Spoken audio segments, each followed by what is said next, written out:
Ruckerman.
And we are live. Sbtalksports Sean Webb, Real Takes Over Fake Debates.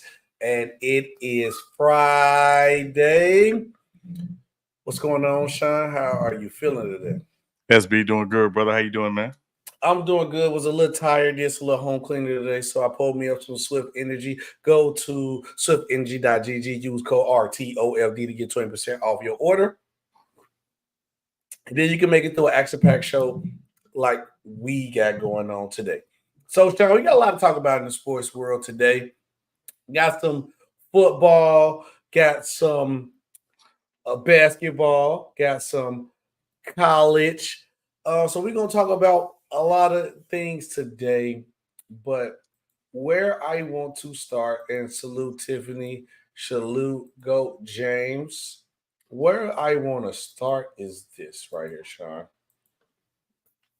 Carmelo Anthony says he would not trade his Olympic gold medals for an NBA ring. And luckily, where I just pulled up because I actually wasn't hear your actual live reaction. I just found it. I was looking for it during the pre-show, but I couldn't see it. But I want your actual live reaction. Hit a statement clear and clean. But tell me what you think. Would you trade your 3 Olympic gold medals for one NBA ring? I've never been asked that question. No. When we talk about global sport, for me, a medal means something totally different than an NBA championship. They both have their own separate meanings, but winning a gold medal, it's the passion, it's the pride that you have, not just for a city or a state, for a whole nation, for a whole country, you're winning for it. So it's a different level of, I would say, pride that you have to have when you're wearing USA across your chest or you're wearing Lithuania across your chest, right? It's a totally different feeling than Knicks, New York across your chest. So, and Sean, that was Carmelo's statement on where he wouldn't trade it because it means a little bit different. And also at the end, it cut it off a little bit too. He also said everybody can't make the Team USA roster, so it kind of hits a little bit different because everybody can't play on the team. We just think, honestly, we just think the Finals MVP. The Finals MVP didn't make the roster. So I think he's valuing it a little bit more. Obviously, from that point, that was statement of what you just heard. And then also from the fact of that everybody don't even get an opportunity to make the roster to even compete for one.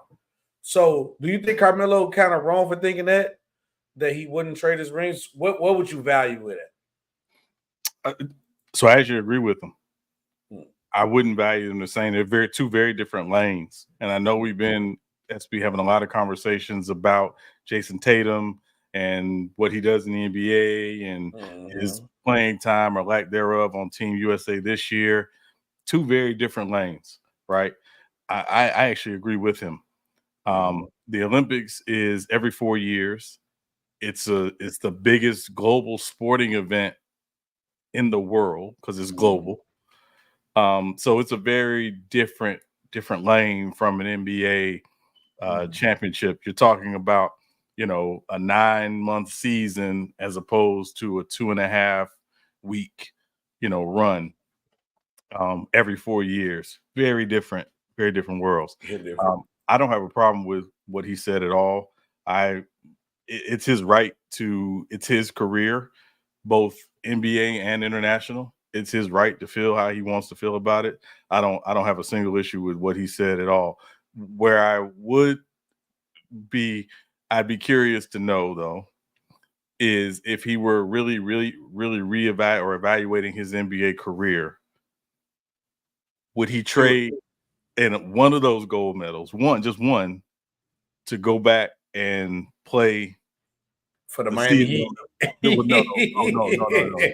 not at all. I thought you were going to say that. No. Would he go back and to redo an NBA season where he felt the team he was on? Because I thought that 2009 Nuggets team with Chauncey Billups, and Melo was very talented, and I thought they did have a chance to go to the finals. I'd be curious if he, would trade his gold medal to redo that. But other than that, I don't have an issue with, what he said or how he evaluated it. Because again, two very different lanes. And then, and I'm glad the reason why I was mainly making sure that I did find the clip, because I was like, when you just see the title of it, you could take it out of the context the wrong way. And how he explained it, Melo did a great job explaining it. Because from the point of perspective, those two things, which a lot of y'all didn't get to see in because the clip that I found, it cut it off a little bit earlier, where he said, like, a lot of people can't even compete for this. So this medal actually does hold a lot of value, because it's guys who are star players or guys who could win a championship in the NBA who didn't even get a chance to compete for it. Like we just seen it with Jaylen Brown, MVP. Or you get a guy like Porzingis. I don't know if Porzingis played for his country, but Porzingis didn't play. That's the whole point of it. I think he probably would trade it for all three. No, probably not. And then I also seen what's her name, Miss Shields, the boxer. I think her name Carissa. Her first name is like Carissa Shields. Yep. And she carried her medal on her. You know what I'm saying? She was on the Breakfast Club. I seen that too. So I think both of them has their own value, because at the end of the day, if you in a league and your league is the best league in the world, you're going to value winning a championship, because I know Melo wish he could have probably got one, but having 3 gold medals, and I think Kevin Durant just passed him, right? Because Kevin Durant, should be Kevin Durant's 4th, because Melo was the leader with 3. So it takes a lot of significant weight.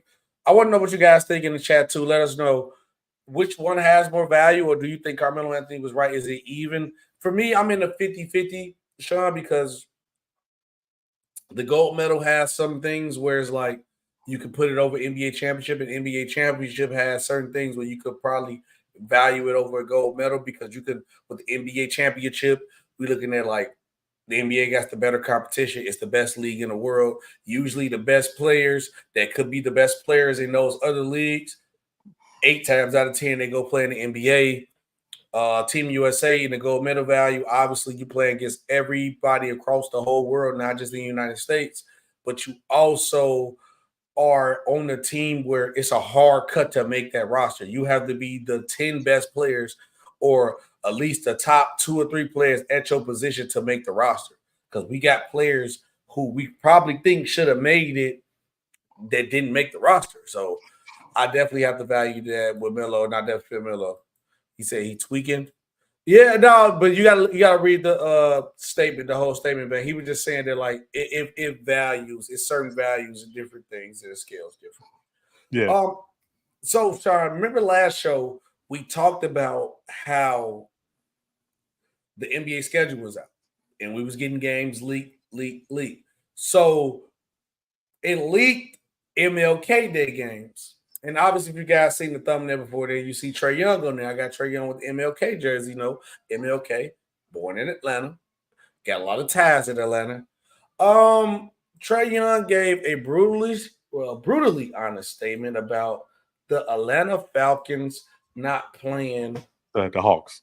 I'm sorry, because we're gonna talk about the Hawks later. The Atlanta Hawks are not playing on MLK Day.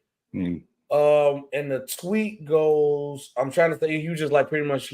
I'm disappointed in this. I want to get it exact. Okay, here you go. No, that's not. Okay, here you go. MLK disappointed in y'all at the NBA.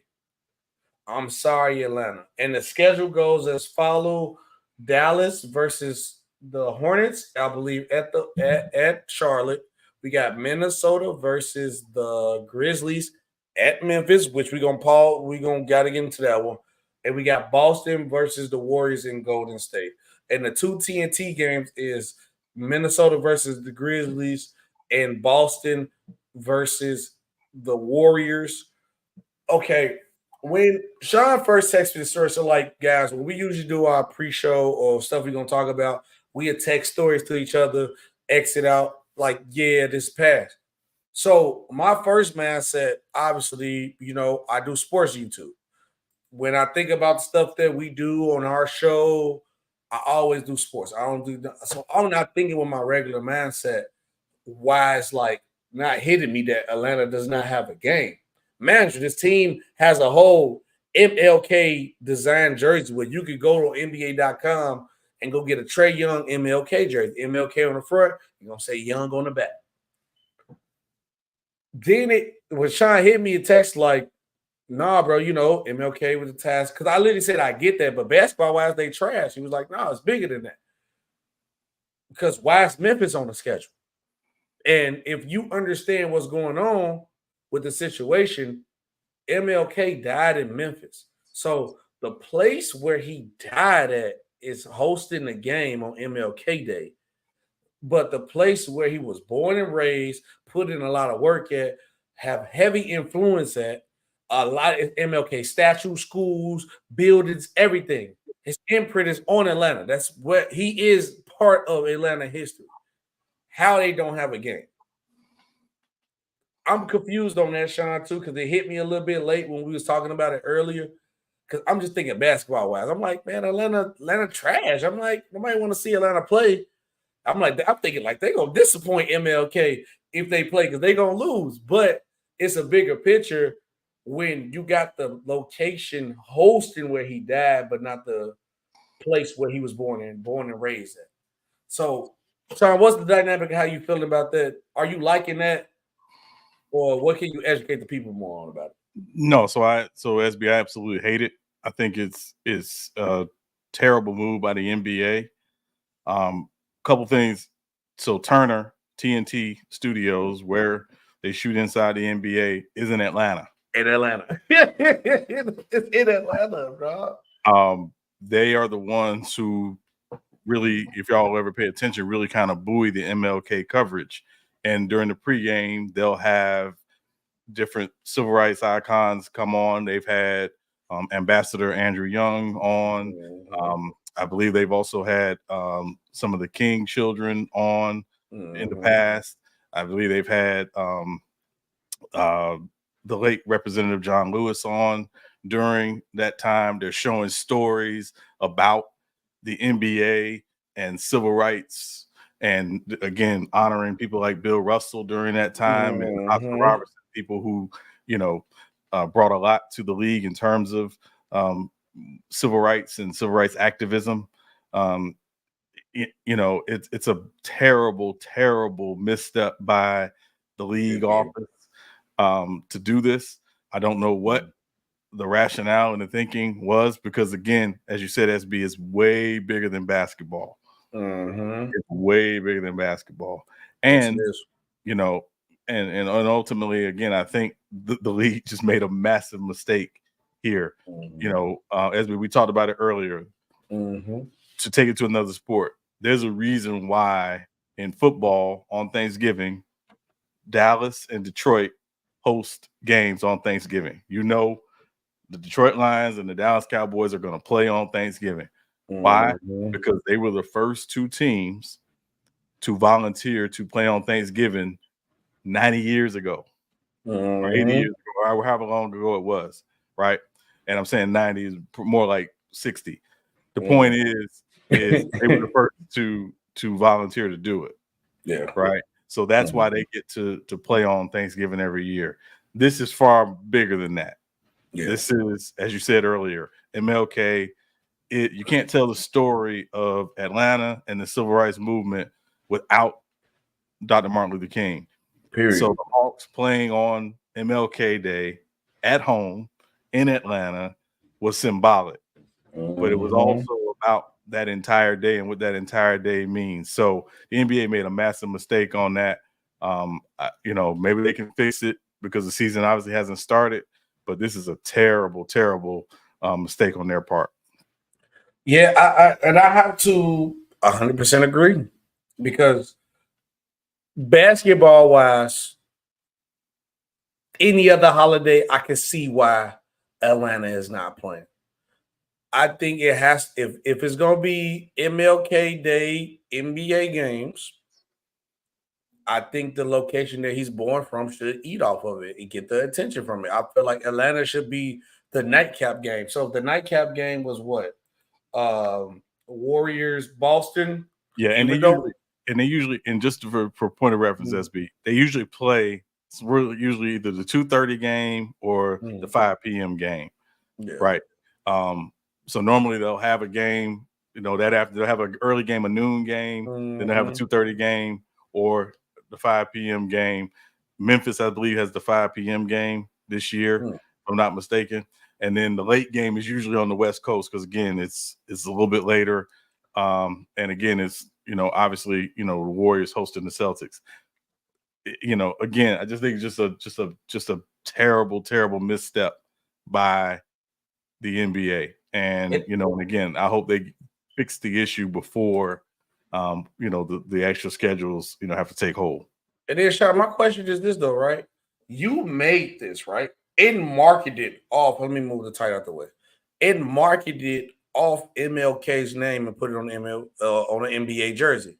Right. What manager? It might not be their city jersey this year, but when else would be the best time to wear these jerseys? Because then now you could just make it a statement jersey where you wear it on that day when it comes out. Because even thinking business-wise, which is crazy, they're going to try to make, use MLK name to make money, but they wouldn't be the first organization to ever do it.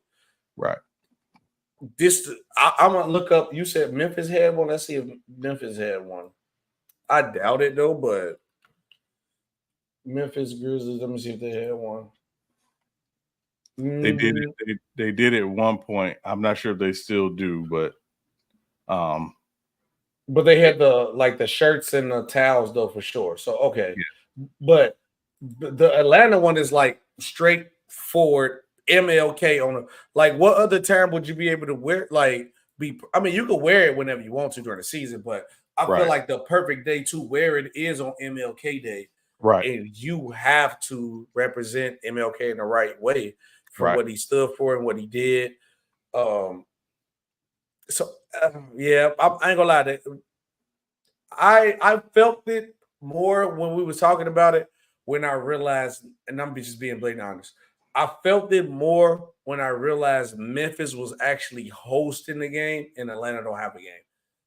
That's what my problem stems from. So if Atlanta or Memphis didn't have a game, I'll probably be like, it's wrong, but I wouldn't feel bad about it. Like, I feel like this don't in my heart of heart, it don't feel right because it's like, yeah, we're gonna let the location where he was murdered at host the game, celebrating him at a location where he passed instead of the location where he was born. Now, if it's both of them, fine. Neither one, I'll be like, okay, cool, whatever, cool. You just put the best team. You try to put a good show on for MLK. So that's the only thing. But let me know what you guys think about that in the chat. Do you think that Atlanta Hawks should be hosting MLK Day games? Manager, I know my first basketball mindset was that Atlanta Hawks is trash. I definitely agree with that. But it's bigger than best. Some things are bigger than basketball. Some things are. And Sean, when you go look at things, some things are bigger than what happens on the court, on the diamond, on the field. Because, we live in this world where you have sports, you have media. Both of them coincide to help each other eat. Because without the sports, sports media won't have nothing to talk about to push it out to the masses. And without the media, sports wouldn't be as big as it is. You don't think sports would never got big if they didn't have people doing play-by-play on the radio back in the day? Because everybody didn't have TVs. I remember back in the day, the most iconic thing about Magic Johnson hook was the radio call of Magic Johnson doing the hook shot for the win. Or when you look at people writing these reports, writing these stories, because when Michael Jordan hit his shot or got his 6 rings right in front of the newspaper, when the newspaper was a thing, oh, 6 rings, the go, the last shot. You know what I'm saying? Things like that. So it go hand in hand. The NBA get the amazing moments. The media pushes it out. But sometimes everything in relationships is not ever going to be peaches and cream. It's nothing ever going to be sell your boat at all. Me and my girl got 2 kids. We've been together. We've been rocking since college. On and off together, not together. But it would. I'm trying to think. It wasn't a regular shit. We hit waves and rope, but you got to keep it on going. But not to good in my personal life. Deion Sanders and CBS has a problem because they got beef. So in Deion Sanders' last post interview, I don't have to put that video up because that video done went viral. Everybody done seen that video. Correct. If you didn't see it, just look up Deion Sanders, Colorado post game CBS. So Sean explained to me during the pre-show, and I'm gonna let Sean explain to you guys once I finish my soliloquy about how deep this real CBS beef is. So the real reason, you guys gonna learn the real reason why Deion Sanders and CBS got beef. It's bigger than because what everybody thought when he turned down a reporter for questions, in which he told the reporter, I got respect for you personally. I just don't rock with the people you work with, the company you work for. I'm not answering no questions for them. I'm not giving them no media points. So everybody thought it was Deion Sanders being ranked last as the head coach of his conference. That's not it. Which I would think played a part in it. It played a part so much that people thought it was Shannon Sharp did that on Nightcap. Then you go with the Shiloh story, which they resurfaced the Shiloh story again, which I think was petty. I think that had a little bit with it, Sean, but until you explained it to me, I was like, what you going to say in a second? I thought the Shiloh thing is because everybody gonna be protective of their kids. And then you say something, you could call me whatever you want, but you talk about my babies, it's gonna be a problem. But Sean, what is the real reason Deion Sanders has beef with CBS? All right, so real quick, SB. So Deion Sanders' relationship with CBS goes back over 20 years, right? When he retired the first time, he was an analyst on CBS during their Sunday morning pregame show. Did that for a few years before he decided to end his retirement, come back and play for the Ravens. Fast forward, he later worked with CBS in a little different capacity because he was on NFL Network, which again, we're not going to get into all of that. So essentially what allegedly happened was there was an agreement between Deion and CBS that there was going to be this project. Deion allegedly, and I'm saying allegedly, did keep his end of the bargain, right? He allowed them whatever access they needed, blah, blah, blah, yada, yada, yada, all that other stuff. It was CBS who allegedly did not hold up their end of the bargain. So essentially the issue is an abuse of trust, if I can use that term. So that's why Deion responded to the reporter the way he did. And if you watch most of or all of that press conference, he was very clear. His issue was not with the reporter from CBS. His issue was with CBS. He even says to the reporter, I have respect for you. I got love for you. But personally, he says it's way bigger than that. Because later on in the same press conference, there was another reporter who asked him a question, a local reporter who has been highly critical of Deion. He answered the question completely different than I got love for you. I support you. He said, man, you don't like us anyway. That's what he said. So it was not personal against the reporter. It was about an issue with CBS. And again, at some point, I'm pretty sure he'll go into detail about it when that time comes. But that is apparently what happened. So for those that were criticizing and calling Deion unprofessional and blah blah blah, no, it's a much deeper issue than that. You know, one thing about Deion, he's a pretty straight shooter. Yeah, and he's someone who generally, if he rocks for you, he rocks for you, right? So, you know, it takes he's rarely the person who starts it, but he will finish it. Oh, you know, Deion gonna finish for sure. You know, and so so this thing is a little deeper than just, you know, what people believe, you know, to be the case. It was a lot more to it than that. That said, you know, at some point again, I think he will probably expound upon what the issue is and what happened. But that's on his time. He is allowed to do that when he feels it necessary to do so. But it was much deeper than just, like you said, SB, than some rankings. He doesn't care about that, right? He doesn't care about that. His job is to build a program and get these young men ready to play and to go on to the next phase of their lives. And that's what he's focused on. Because I would say they was down Deion ever since he went to Colorado, saying that how he can't compete or the team ain't relevant. Deion Sanders only person relevant. So as I was like, I didn't think the rankings had to do with it. See, I didn't know the deep rap situation about like him and CBS having a bad stint because CBS must have did a good job keeping it low key. You know, because that would at least been to like resurface about like, oh yeah, Deion, you know, he's working for CBS, this happened. That part of the story is quiet. Oh, the main thing that they pushing in front of the media that everybody's seeing is the Deion Sanders being ranked as a bad coach, which I thought, and the thing that I thought was the problem was the doubling down on the Shiloh story to redo it again. I'm like, which is unnecessarily petty. I'm sorry, like.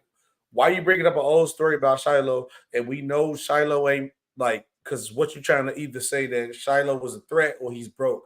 First of all, his dad is Deion Sanders. The kid ain't broke. We've all seen these rich individuals. We seen 50 do it. 50 the first person to get away with it. File for bankruptcy. Why? So they don't want to pay nobody because of the situation where allegedly somebody might be trying to, even if you, I would say, allegedly you did something bad, or allegedly it was a misunderstanding of a situation, and somebody know that, oh, they got in a misunderstanding with somebody with money, so they're just gonna try to get a settlement out of the situation, which has happened for people to finesse their way into some money. But to hear that this was like the deep story of it is kind of disheartening, because you know Prime is one of the best players, best cornerbacks of all time. CBS is a major media market, and I'm on the media side, and it's always that like love-hate thing, because you still, as the media person, it's a different point of doing your job and making something personal. I feel like in the media and the players, you should always avoid making stuff personal, even to a point in a good way. And I'm explaining in a good way, like you don't want to put yourself in a situation where you risk that you can't do your job properly because you came too much of a good friend to somebody. So say if like Chicago Bulls, I started doing my self-reporting on the Bulls for, Real Tech Show Fake Debates, get the license for, we go to do, and I end up getting cool with like Kobe White. I get cool with Kobe White. That's my dog. Come on the pod, talk to me person, probably get on the Xbox with me. He have a bad game, or he's been part of the reason I have an attitude for the team. Now, since I'm so close with him personally, I don't want to ruin my relationship with Kobe White because I can write the story and say Kobe White needs to improve. Because now when you put yourself in that lane, now you put yourself where you can't truly have an opinion. You always just going to say something good. Or you're never going to be like Skip Bayless, how you with LeBron, where it's just like it comes to the point where we know you just saying bad stuff about the person because you genuinely just hate this person, and it comes off bad.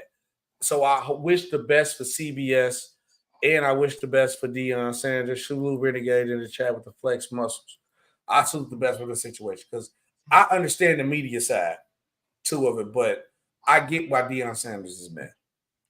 Sean, you played sports at a high level. Obviously, at the point in time you played not to fit your age, not to take shots at your age, because the NIL just passed. So trust me, if I was even a professional at the time, I didn't even get this money. So if you at a school who possibly, I mean, I'm gonna be honestly, you ain't competing for no national championship at the school. The school is Colorado State. They got a nice quarterback, a star wide receiver, who was offered triple digits worth of money to transfer, and they turned it down. And Sean, I've been looking for this video and I found it because I'm glad I could get your live raw reaction of it too. But let's go ahead and check out what they said. Imagine, money isn't everything, and I'm not going to deny that money ain't everything. But when I seen this video, when they were talking about championships, and one guy was talking about going to the next level, I'm like, I don't know if you could get it at Colorado State. I get like Randy Moss and certain players, if you that good up there, find you. But this life-changing money, a lot of people might not see it. I can't 100% guarantee I might not see $600K in my lifetime. You never know. We're going to make it happen, though, but you never know. But let's see what these guys have to say about that. It's how I was raised. I didn't come here to make money. I came here to win games and play ball for the Rams. So I think if we play ball here, we do our job, we do what we're supposed to, we win championships, go to the playoff, shock the world, I think the money will come eventually. My job in college isn't to sit here and try to make as much money as I can. I know the new landscape is exciting for a lot of people. There's a lot of opportunities out there, but at the end of the day, I'm a 20-year-old kid with higher goals in life than to make money in college.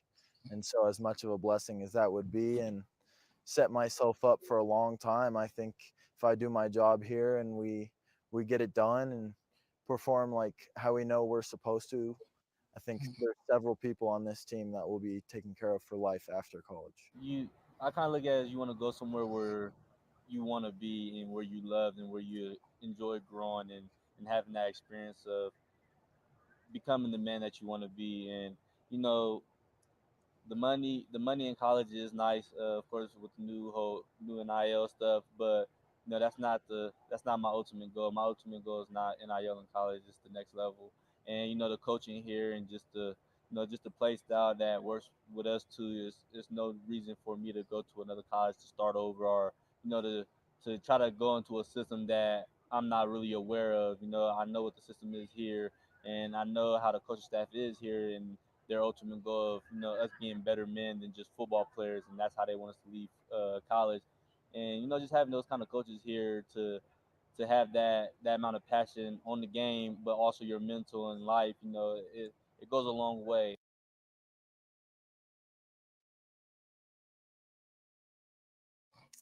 You're on mute, SB, if you talk. There you go. Thank you. Appreciate you. My daughter done bust a nugget, and I heard I had to mute, my mic. I couldn't laugh. But those was the two Colorado stars. Obviously, the first guy, Brandon, he's the quarterback.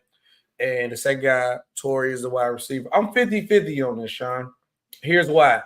I feel like the wide receiver answer, I accepted it better because he hit it right on the head. Look, man, I don't want to go nowhere and start over. I feel like the coaches got my best interests, money and everything, which is, I mean, I hate you, but 600,000 is a hard way to turn it down. Because with the quarterback, he was like, oh, yeah, I think the money going to come. I can't necessarily guarantee that at Colorado State. And that's a hard thing. Then it said I'm going to take it as he said, win the conference championship, because if you win the conference championship now with the new rules, you got a possibility to make it in the tournament. But they're going to have to do a lot more than – because what conference Colorado? They in the Midwest? I believe they're in the Midwest Conference. I hope they got a good team or two on their schedule, because if you just got nothing but Midwest teams and Sun Belt or the CSUS on your schedule, I don't care if you win. I don't care if you win the Midwest. I don't think they're gonna put you in the college playoffs with it being expanded. So he said do that and then win the just shock the world. That's cap. That's the 100% cap. So, Sean, you heard both these young man answers, which they are entitled to their opinion, which is like I'm still looking at it now in the landscape of the college college sports world. It's crazy to say these are two dudes at a small school. I'm a Colorado State solid, no disrespect to Colorado State. I'm saying compared to like the Clemsons, the Florida States, the Bamas, the Georgias, the Ohio State. Colorado State is a small school. With Prime in Colorado, they're not even the biggest team in Colorado. Two of your players get off 600,000. That's hard to turn down, Sean. I don't know. How you feeling about actually after hearing what both the young men have to say? So just for clarity, they're in the Mountain West conference. Mountain West, yes. Yeah, Mountain West. So this is a little bit of a throwback, SB. And I'll tell you this, I am one of the biggest Florida State fans you will probably ever meet.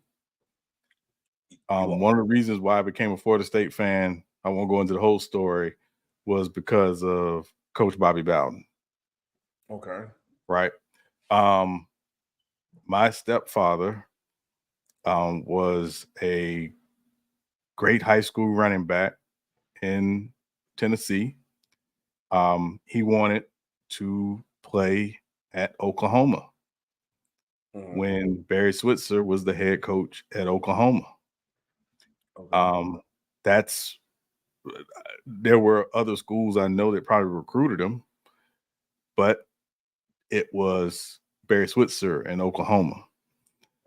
Sometimes it's not about the money. There's, I don't know if you play bones or dominoes for those who are uninitiated. There's a saying in dominoes, all money ain't good money. That's true. And I always think about it from this perspective, SB. Would you rather be a big rock in a small pond, or would you rather be a small pebble in the ocean? Is it 100% guaranteed? I don't know. That wide receiver nice. I mean, no, I'm not saying he's not. I'm just saying that sometimes it's you genuinely like where you are. You genuinely like the coach you play for. You never, because the thing is, the old saying, there's a lot of cliches. The grass ain't always greener. What's good for the goose ain't good for the gander. It's a lot of sayings out there. They genuinely like playing at Colorado State for that head coach. I think that's really what it comes down to. And I will say this too, SB, you'd be surprised in some places from a very young age, you start conditioning kids to liking certain teams. In their mind, that's where they want to go. That's where they want to play. That's it. That's their whole goal. That's how you see back in the day. You grew up in a certain area. This is the team we root for in this house, in this family. That's where that's it. There's no way around it, right? We see it, and it's not as prevalent as it used to be. And again, because I think now it's not so much about rooting for teams as it is more rooting for players in professional sports. But in college, that's who you ride with. That's it. The team, yep. It's the school, it's the team. That's it. So it's a little bit of a throwback.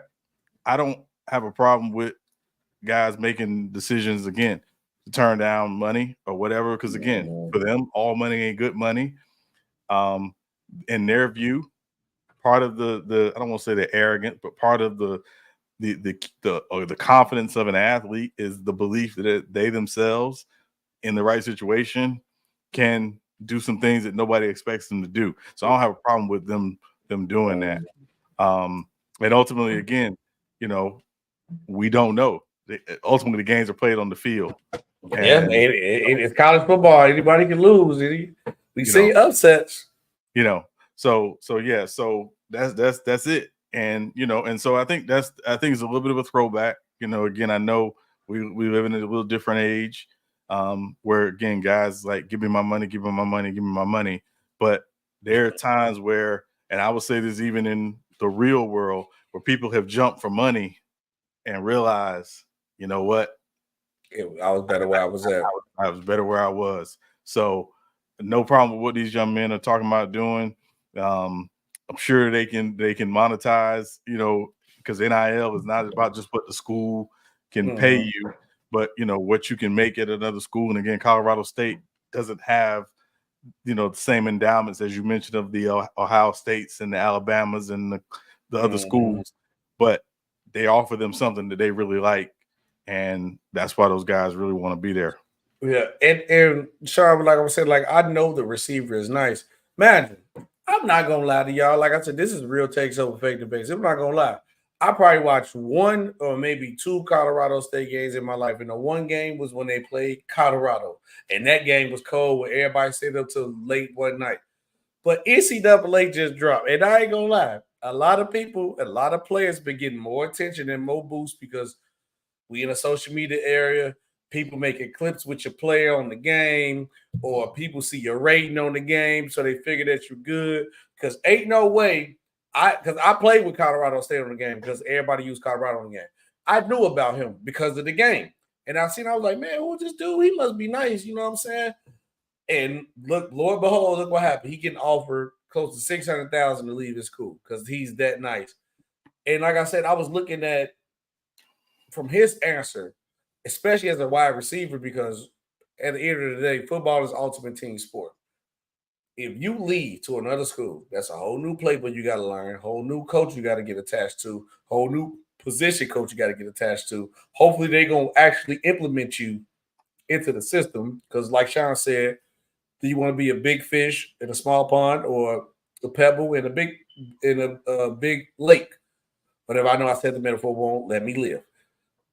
Because also you could be a boulder in a big lake, but you will never know until you actually get in that situation and actually establish yourself.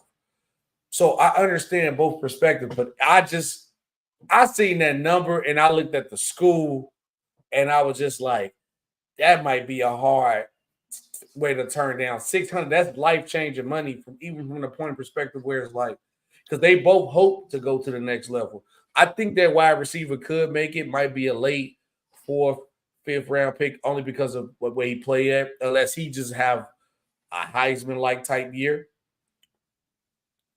You got to take that chance. And like you said, it's a different situation where all money ain't good money. We just seen players who were stars or becoming a star go to another team professionally. Right. Get that big contract. Right. And phase out. It don't be the same after that big contract. Even, you know what I'm saying? So I understand it, Sean, but it's hard for me to be like, that's life-changing money because they can get that money be good. And I'll say this, SB, just real quick. I had a buddy of mine that actually played at Colorado State back in the day. Okay. And again, Colorado State, not a big program, but he loved it. He loved playing there. He knew it was highly unlikely he was going to go to the NFL or whatever, but he loved it. Every time he would talk about it, he would light up because of how much he enjoyed it. So it could just be the campus atmosphere. I mean, it's a lot of things. I know we look at it from the athlete's perspective, but in college, you're a student athlete. You're getting paid, but you're a student athlete. So a lot of it sometimes is not just the athletic experience, but sometimes it's the student experience as well that factors in for these guys. So, again, I'm not mad when a guy makes a decision to transfer and leave or jump in the transfer portal and leave. I'm not mad with him. If a guy says, hey, I like where I am, I want to stay here, I'm not mad with him. Ultimately, is your decision. And that's where I stand with it. I agree. Yeah, we hit it on the head. Other thing my man said too, the last thing, Sean, if they was offered 600 to leave, I know Colorado State probably gave him something a little nice to stay to. I know they probably got him a little something. He probably maybe they got 6, they probably got like 250 maybe. Listen, they're not eating ramen noodles every night. We know that. Oh, not no more. Right. Not no more. Yeah, not no more. I got to send you a video. It's like the dude in college. He got like this hot pot, this like electric hot pot. Man, be making beef Wellingtons, whole gourmet meal in the dorms now. These college kids got a good. They don't know about oodles and noodles and there's no picante beef going on in Colorado State. So, no salami and crackers there. They eat good. But speaking about eating good, I think a team in the NFC might be trying to make some noise. We talked about this team last show, the Atlanta Falcons. I know it's feel like it's an all Atlanta show today. We got Deion, we got MLK. Shout out MLK, Trae Young. It seems like this. I might have this the Atlanta episode today, but the Atlanta Falcons have signed pass rusher. Traded for a pass rusher, Matthew Judon. They signed somebody else. We're gonna talk about that in the next story.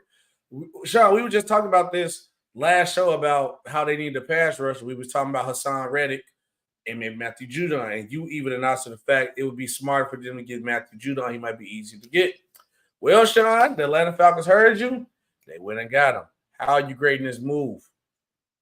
I would say definitely is a B plus for the Falcons. First of all, I am genetically supposed to hate. You supposed to, right? You a renegade of Saints fans, right? Yeah. That said, objectively speaking, it's a great move for them. You remember during the draft when we did the draft live stream, a lot of people were talking about, the Falcons got to take a pass rusher, and we thought, they'll take Dallas Turner from Alabama, or they might take the kid from UCLA, or they might take Jared Verse and whatever. And when they took Michael Penix Jr. and everybody went crazy, everybody went nuts, it's like, because they understand. It's hard to find a Michael Penix Jr. It's a lot easier to go get a pass rusher. Yeah.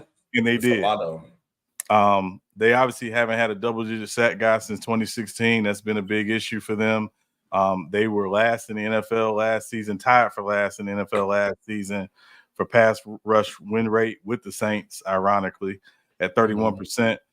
Matthew Judon is going to take that up a notch, and also getting, a healthy Grady Jarrett back. Grady Jarrett, if you've never watched Grady Jarrett is a dog. He is, I say this very, very kindly, he is Aaron Donald light. He is, when he is healthy, he is like that. So they have upgraded their pass rush, and this, again, we're going to be talking about them as a sneaky potential playoff team. I think they're a playoff team, but a sneaky team in the NFC, particularly when we talk about this next move that they made. Yeah. And I just to grade it real quick, I grade this definitely a B plus. I feel like you need a pass rush. One of the best available ones. You got one of the best available ones. You knock out the move. They've been knocking it out the park. But this move, this second signing, Sean, sorry to tell you this, I know you rock with your Saints and they ain't in division. This second signing secured the division. I got Atlanta winning the division easily now. After this, easily. If they don't do it this year, they're cooked. And I think the Atlanta Falcons schedule is light. I think their schedule is not even that bad. I think they got a light schedule. It's 50-50. But they signed free agent safety Justin Simmons to a 1-year, $8 million deal. And I say this, I was just like, oh yeah, Atlanta on one. Atlanta on one right now. Well, so how do you grade this move? Get signed. So just for clarity, so Justin Simmons was in New Orleans before he went to Atlanta to meet with the Saints, and that non-Dairy Queen managing head coach and the general manager who need to go couldn't close the daggone deal. So now he goes to Atlanta. And of course, the old person who is the GM in Atlanta, who used to be in New Orleans, and Raheem Morris, could close the deal. So yeah. But objectively speaking, it's a great move for the Falcons. They already had 2 all-pro level guys in their secondary, and Jesse Bates and AJ Terrell. Jeez. You add another potential all-pro level guy who's been an all-pro level guy, and Justin Simmons. They were the 11th ranked overall defense last year. They were the 11th overall ranked defense last year. Sure. They got Jesse Bates and Justin Simmons. It's gonna get wicked. It's gonna get wicked in that division. Yeah. It's listen. They got a really good football team. And that's all you can, and you know they got a really good football team. And again, their big thing obviously is health, certainly, but they should win the division, like you said, SB. And again, in my mind, no reason why they shouldn't win at least a playoff game if, fully healthy and be competitive with the Detroits, the Green Bays, the Philadelphias, and the San Franciscos. So yeah, again, I'm objective. That's what I do. I have my squad, but Jesus Christ. Do you not understand? They got Jesse Bates, Justin Simmons, Grady Jarrett coming back, and you got Matthew Judon on an easier pass rush because he actually got people on his team. Oh my! Atlanta football might be back. Yeah, it depends on the quarterback. Depends on the quarterback. But Atlanta football might be back. And again, if Kirk Cousins is just okay they're good. Better, they're good because their quarterback play last year was substandard. So, Sean, even to the point of this, and I do want to ask this question after I say this. Yeah. Even if Kirk Cousins look bad, I'm trying to tell you, Michael Penix, the way he throw the ball, he could come right in and make a difference. That kid can throw the ball, bro. And it's not like he just this because he been in college for a while. He got a little age on him. Only thing concerned with Michael Penix, I'm trying to tell y'all right now. I'm not saying he'll come to the league, be Patrick Mahomes level day one. I'm saying he's gonna be a viable threat where he can actually come in and win games because how he can throw the ball. Only problem Michael Penix is health. But it's a serious question. Are the Atlanta Falcons legit? To say yeah, because even if Kirk Cousins don't play, they'll be fine with Michael Penix. And you got B. John Robinson right behind him to make his job easier.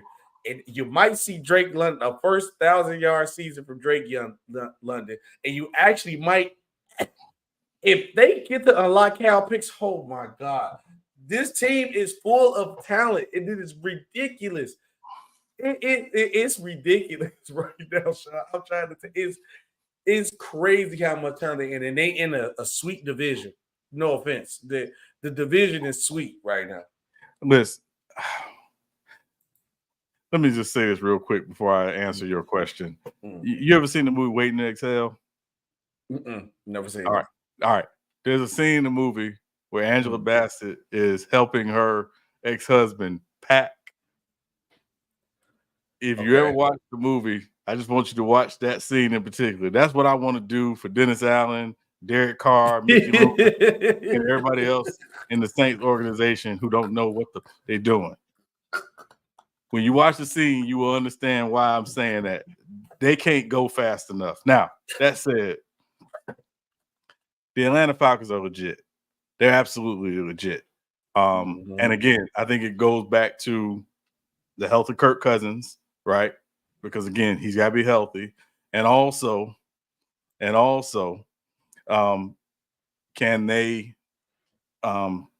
improve upon what they did defensively last year? Because again, it's a different defensive system. Jimmy Lake is their new defensive coordinator under Raheem Morris, obviously. What are they going to look like defensively? I think they're going to be a very tough team, and a lot of people probably aren't. They're looking at these moves, but they were already going to be tough anyway. They got better in 2 days, and they're going to be a problem. I'm just telling you, they're going to be a problem and again, provided Kirk Cousins is healthy and playing, just play Kirk Cousins football. Just play Kirk Cousins football. You ain't got to be Superman. Just play Kirk Cousins football, and they're going to be a problem.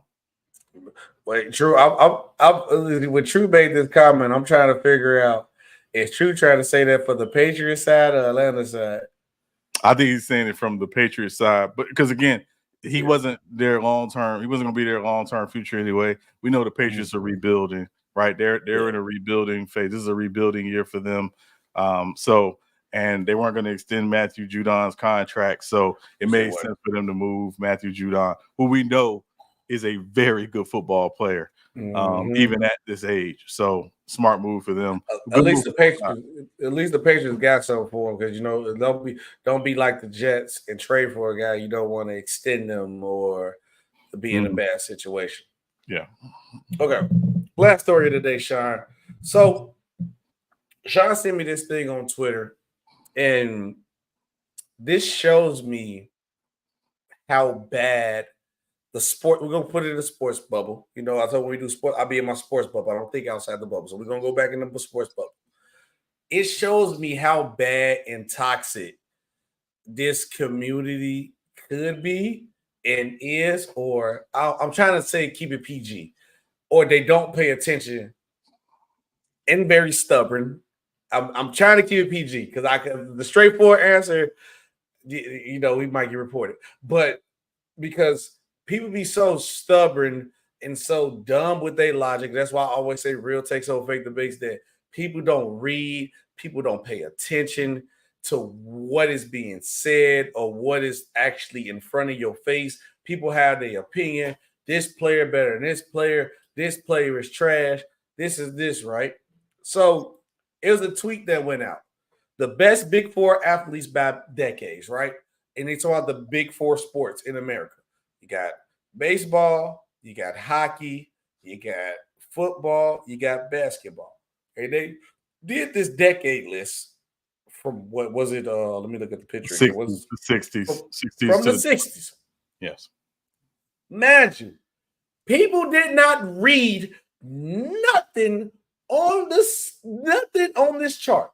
This is elementary stuff. When we talk elementary, look, when you read a chart, you see what is being measured, why is it being measured by, what length. But they tell you all in the chart. You don't just look at the chart and be like best pop by vote, and you just go in there and be like, oh no, Pepsi trash, I like Coke, or this is better because this how your opinion of the field. You see what they measure by. It could be by sales, it could be by people voted for first taste, anything like that, right? No. In this generation, my opinion is my opinion, and I'm just gonna say how I feel. So let's go on TV mode real quick, Sean, because we got this thing right here, and let's move the banner, right? Best for athlete by decade, and let me move the bottom one too, because I want y'all to see this. Y'all know we always have money on Fridays, right? Before me and Sean say anything, tell me what's wrong with the scale, chat. Tell me if anything is wrong with this scale before why, or tell me what is everything being measured by. I want to see if y'all paid attention like me and Sean paid attention. I want to know. If y'all have a problem, see, we got the 60s, we got 70s, you got the 80s, you got the 90s, you got the 2000s. You see Payman, Dirk Nowitzki right there. 2010s. Y'all, we got one that David Greenfield will try. No, Kobe. Now, it is a reason why it's no Kobe, right?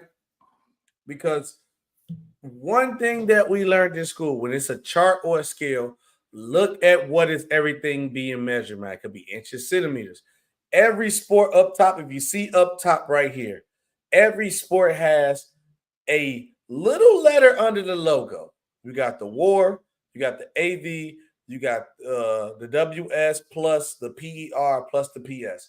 That is what everything's being measured by. No Bill Russell because he don't fit the criteria of the board. See, we get so lost in saying that my criteria is the criteria, we didn't even look at the board.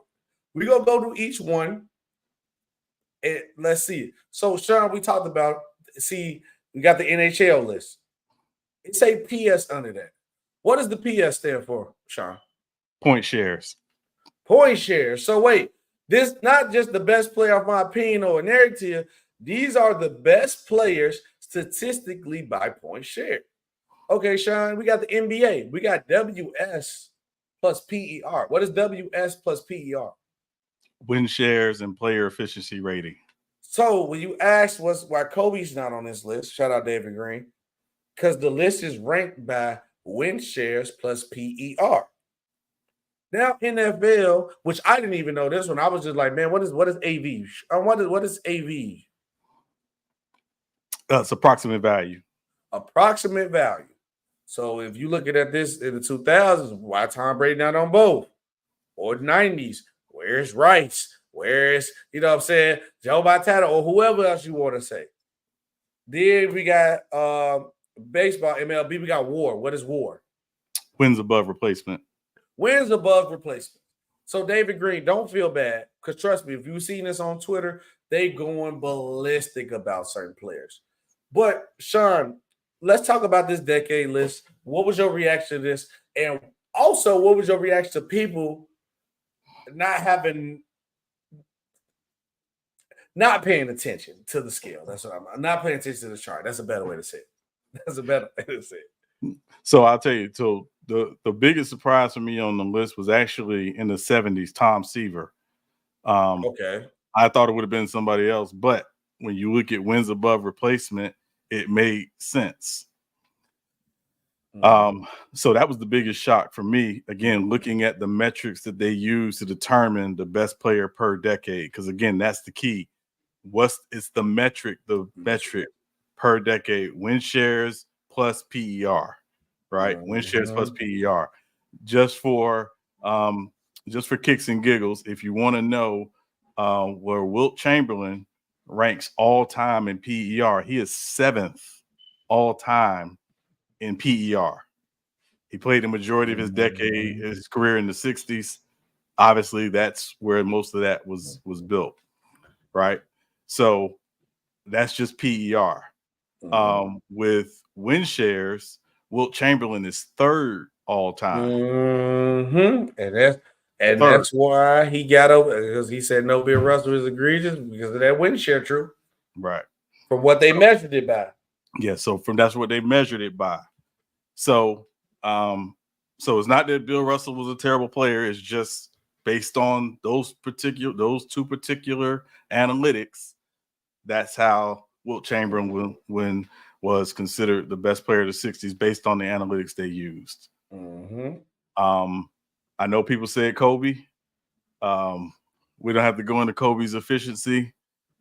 He was a good. He just did. Yeah. Yes. He was a good.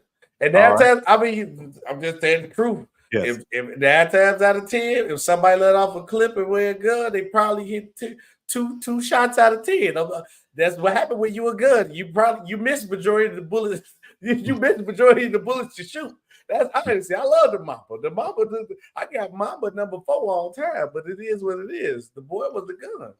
Right. So Kobe for PER all time is ranked 28th for PER. Again, played 20 years, but the majority of his career was played in the 2000s. Yep. Dirk, who made the list, is 9th all time PER. Again, Dirk played, most of his career in the 2000s and 2010s, but again, PER, looking at that decade, it would be Dirk. So I'm sorry, Dirk was not 9th. Dirk was hold on, where was it? Dirk is 9th in win shares. He is 31st in PER. So it's the win shares that put him over the top for that particular decade. So again, this is using these metrics, which again, these are advanced metrics. This is how they came up with the list in the chart. You know what else crazy to be trying to talk about with the Dirk situation? I have many people, not many, I'm gonna say many people, and many head people who told me or who said on TV, like Draymond, I'm gonna use Draymond Green for example, that LeBron was the best player in the league when it was from like 2004. But when this list came out, nobody said LeBron should have been over Dirk in 2000s, and everybody said Kobe. Dirk over him too. There was a lot of other great players. Prime D Wade was during the early 2000s. You got T-Mac, you got KG, Dirk over all of them. Tim Duncan. I honestly would have thought it would have been Tim Duncan, honestly, but Dirk got it. Yeah. And then who was the name that people were saying in the chat too over Peyton Manning too? Was it Tom Brady too for that one, right? I think it was Tom Brady for the 2000s. Yep, but it ain't. Tom Brady, I hate that Tom Brady didn't make it because that's what Sean gonna flex the GWOAT. If you watch the show, you always call Tom Brady the GWOAT because that the 2000 time he was really GWOAted during that time, but he's still the GOAT though. I ain't gonna let you get away. I ain't let you get away with that, Sean. I can't do it. Also, a lot of people hate on our boy who I think is the GOAT if you take away the thing, Barry Bonds. You see who had the 90s on lock? Barry Bonds. But nobody give Barry Bonds respect. I know a lot of people probably say, well, Ken Griffey, but see, it's a lot of great names missed off the list. So don't feel bad that if you think one player didn't make it, but you got to look at. I wish y'all could see my mouse. I'm circling where you see the logos at. Always look at what somebody measuring it by. So like even when like I argue somebody, we can move this off the chart already. Even if I'm arguing somebody's top 10 list, I will never argue why, like who the players are on the list. I'll argue why. What's your criteria? What's your measurements by? That's more of how I can debate your thing. I can't get mad at somebody saying like, man, I think Tim Duncan the greatest player of all time. That's your opinion. But if you say my measurements is championships, and I'll be like, oh, well, no, they're like this Jordan, Bill Russell. Oh, my measurement is impact with your team. Well, LeBron had big impact on 3 different types. You know what I'm saying? That's what I'll argue. I would never argue who is on your list is where they at on the list. But Sean, episode 98, who you got? 98. I got Central Florida's own, straight out of Apopka, Florida. Jalen Carter, defensive tackle, Philadelphia Eagles, one of the best young defensive tackles in the league. So that's my 98. 98. I'm trying to see because I have a player for 98. Okay. Is NBA players with 98? Oh, I'm definitely not picking that guy. I ain't gonna say who the name was, but just know I'm not picking that guy. NFL. Let's go NFL. All players to wear 98. I know, but 99 is gonna be a little easier to pick. You already got my 99. Yeah, I'm tripping. I'm out of line.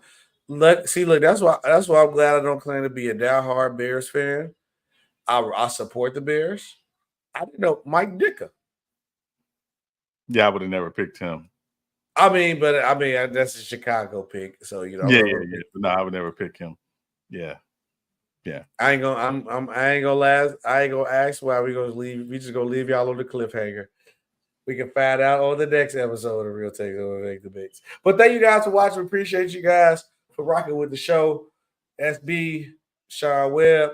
We gonna see you guys on Monday. Wait, real quick, don't forget, if you in our fantasy league, draft, yes. Sunday, 8 p.m. Eastern Standard Time, we will be live.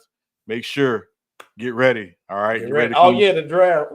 Yeah, get ready to come in second again. That's all I'm telling everybody. Get ready to come in second again.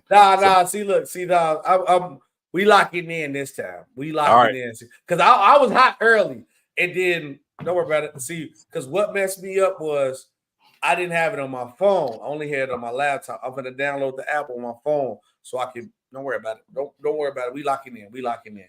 Sean ain't winning again this year, y'all. We not doing that. We not doing that. All right, man. Appreciate you guys. See you guys on Sunday. We coming back Sunday for the draft. We are out of here. Salute.